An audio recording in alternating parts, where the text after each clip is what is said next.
plug in the numbers, this and that, and say, hey, look, we can't do it. Some grocers have so many stores opening up right now, they can't even handle opening up another store. The process is so intense. So this might be one issue. I think the Alderman hit on a key point as well.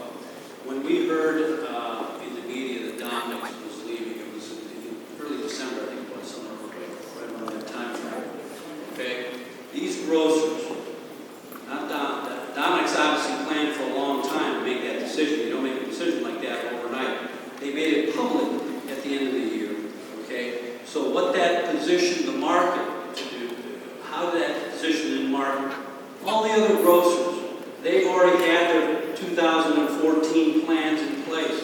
All their investment plans, where they're going to open up new stores. Not only in 2014, in 2015. Okay? So here we are in December of last year. Suddenly we find out Dominicks is moving out. It catches the whole market by surprise. So to the question earlier, why didn't we know about it? No one knew about it.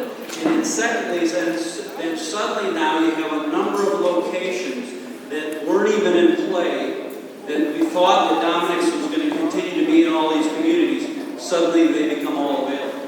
And when you look at the analysis, when you look at the 9 months it takes him to do that analysis,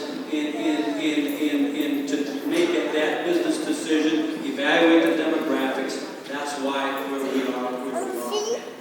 It caught us by surprise, it caught the market by surprise, and we're in a reacting situation trying to deal with it. Quick question, I'd like to know, I have this about Stack and Van Til. Have anybody been approached? Have anyone approached them about coming? We are working with one of their subsidiaries. And they are? Ultra is interested. Ultra's interested. Alter? Not Ultra. No, I understand. No. We said no alter. We're talking about, Stack and Van Til, which is a different, because there's someone from Treasure Island. Correct. And Whole Foods, not quite as high, but in between, and they have quality food. I'm just curious. Okay, that's a great point. We're not discriminating on who we try to attract. And I'm not saying wrong, but the question was. What I'm saying is we are and will talk to anyone that we can attract here to try to make the business case to get into this space. The Alderman went through a whole host, or a whole list of folks that she's personally involved with discussions. And that's what's happening on your behalf. Correct, and the question was, did that be put on the list, or, so that was out? Okay, see how easy that was?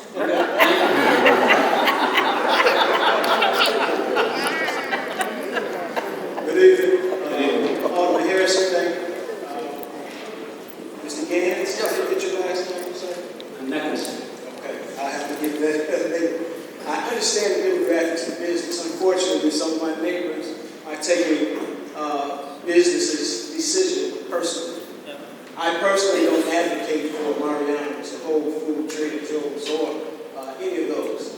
My question to you is, because you have an intimate relationship with the owners, have they expressed any interest in the possibility of partnering with the community for something that is similar to, I don't know if you guys are familiar with work that's done in Spain in the Basque region with co-ops. I'm an advocate for what is called a multi-stakeholder co-op. And I'd like to, at least at some point, talk to you guys about that, but have they expressed any interest in something to that nature? Owners are open-minded to anything. We're also dealing with some local grocers. One of them is here now, who's speaking to you. So we are very open-minded. If you've got an idea, please, my number's right on the bill. I'll give you my card. My door is open to you. Reach out to me. I'm available. So if you've got an idea or concept, I'm glad to listen to it. Believe me. All right, and I want to share it with you, so I'm going to get your card. Last question. You were kind of vague in your answer. Some crane businesses reported that the 62,000 space that the current leases are paying approximately $34 per square foot. No. We're nowhere near that. That amount of money. No. That's good. Yeah, I mean, that's a large space. If you got somebody leasing 500 square feet, 1,000 square feet, that rate is going to be completely different than a tenant leasing out 62,303 square feet. Whole different animal, whole different game. So what point or what part would the city be willing to take in actually seeing something where the people that are in here are owners of the next grocery store that's there? Not because I keep hearing self-help, self-determination. I keep hearing these things. I keep hearing economic development, economic empowerment. I keep hearing these things, but I feel like we're the bad stalkers. We're stalking owners. Please, why won't you come to us? So my question is, will the sin actually facilitate? You said it earlier, and I just kind of want to get a recommitment. Will you guys facilitate actually working with the owners with something that's community-based? I attended a meeting earlier today with the Illinois Advisory Committee to the U.S. Commission on Civil Rights, talking about food deserts. There's so many opportunities for additional funds from different agencies, private entities, and I just want to kind of get a commitment from you guys that you're willing to work with them. Yeah, and I can tell you that we're definitely open-minded. Definitely open-minded. I'd love to chat with you after we're done here and get more information. I don't know enough about it to even give you a full-blown reaction. I need to know a lot more about it. And last, and then I'm done. Thank you. Are there any plans to improve the parking lot? The parking lot? There are plans. Now again, let me repeat, I handle the leasing over there, but I can tell you, ownership's committed to that shopping center, and they're always dumping lots and lots of money into it. I know they're planning on putting a new roof on. This is not cheap stuff to do. So they're committed to it, and the woman who handles all that is very good and handles that asset very, very well. And so that might be a question I'd have to ask her. We really pertain closely to leasing more than improvements. That's it. Thank you. You bet.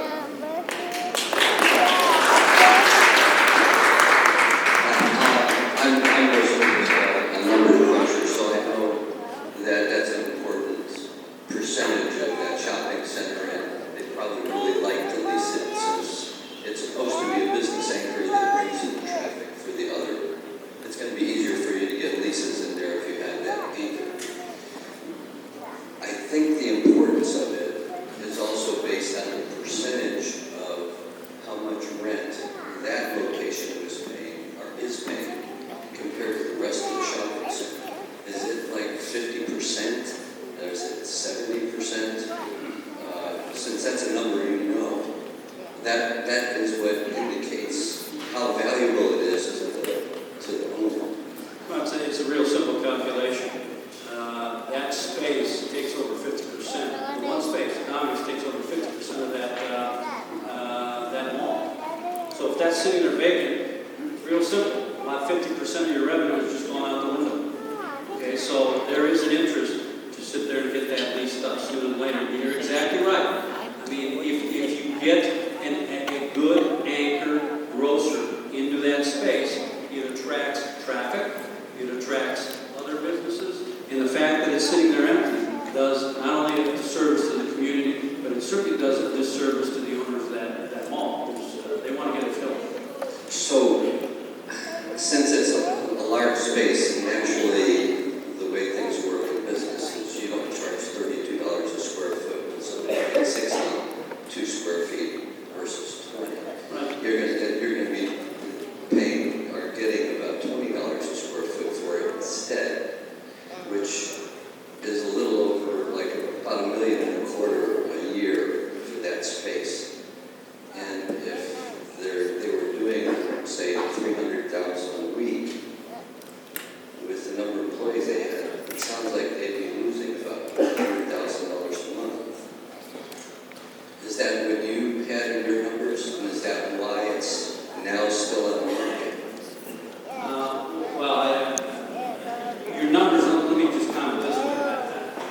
Your numbers are generally correct, I would say, but I'm not specific. Okay, I mean, in terms of the formula you presented, I went through in rather pretty good detail, at least I thought so, on why it's empty.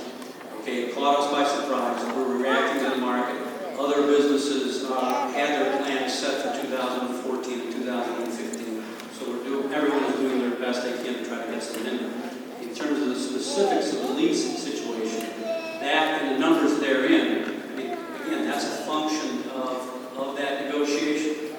62,000 square feet, how long? Is it a 1-year lease? Is it a 2-year lease? Is it a 5-year lease? 10-year? Is it someone that is a high risk? Is it a high risk that's just starting out, or is it a national tenant that's been in the market? You know, we got to evaluate all those factors. It's negotiable, and I think probably one of the things you guys are seriously up against is if Mariano's have a choice of opening there, and they look at the projected income, and they can also take on the Dominicks store in the suburbs.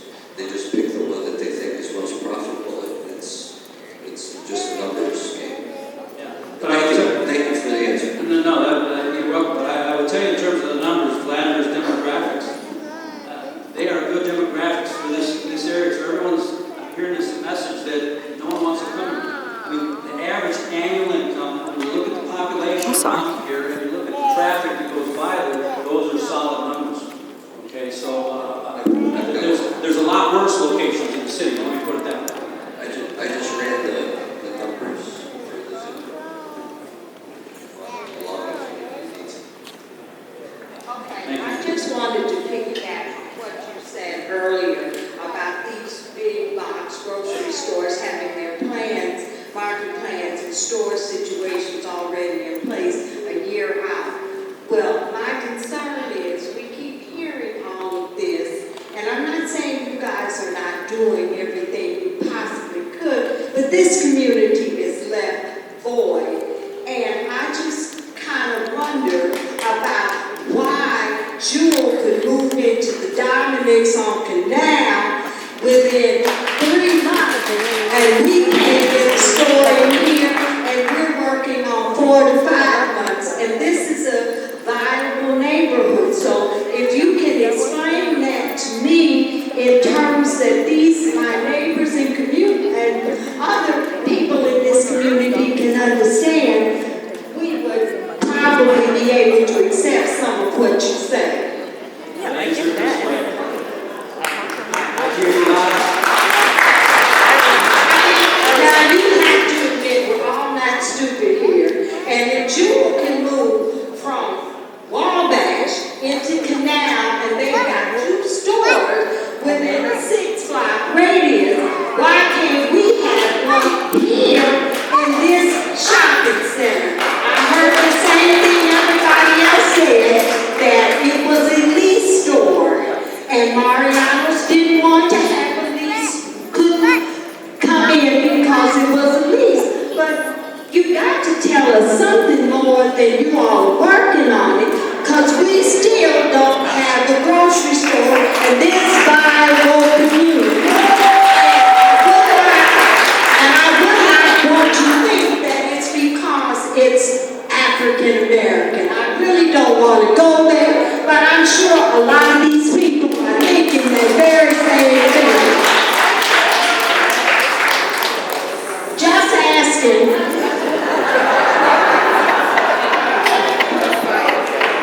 Just saying. Can I respond? Are you done? I'm sorry. Are you done? Can I respond? I am. Thank you. I respect the question. Thank you. The question's from the heart. Yes, it is. And I'm going to respond calmly. I'm just as frustrated, because there should be something. Okay? So I don't have a good answer for you. What I can tell you is, I'm working my butt off to try to get something. That's all I can tell you. Keep it going.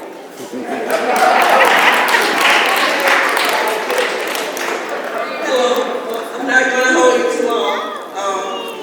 I just want to say, since we can't get a decent supermarket, there's a spot at 71st and Paxton, between 7th and 71st and Paxton. The place was cleaned off several years ago. Said it was going to be an international pancake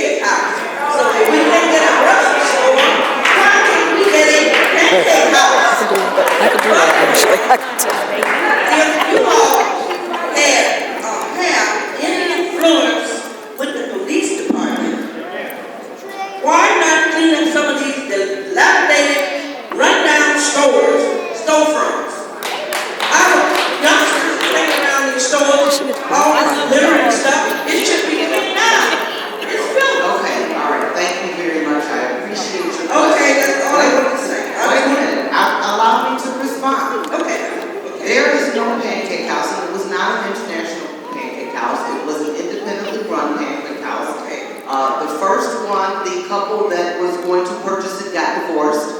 And the second time, the real estate market tanked and no projects moved forward.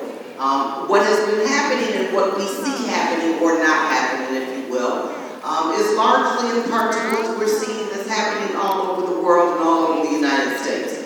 So it has slowed progress down, but it has not come to a complete stop.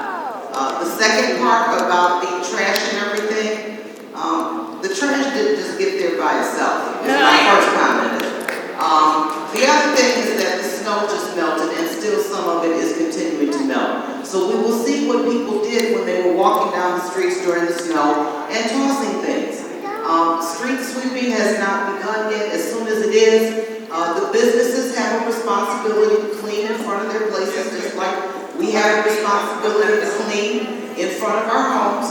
But in addition to that, I pay a company to clean up 71st Street, and they start at 6 a.m., and by 2 p.m. or 3 p.m. when the kids are out, all that stuff is back out there. So it is there, but we bear some of the responsibility for what our community looks like.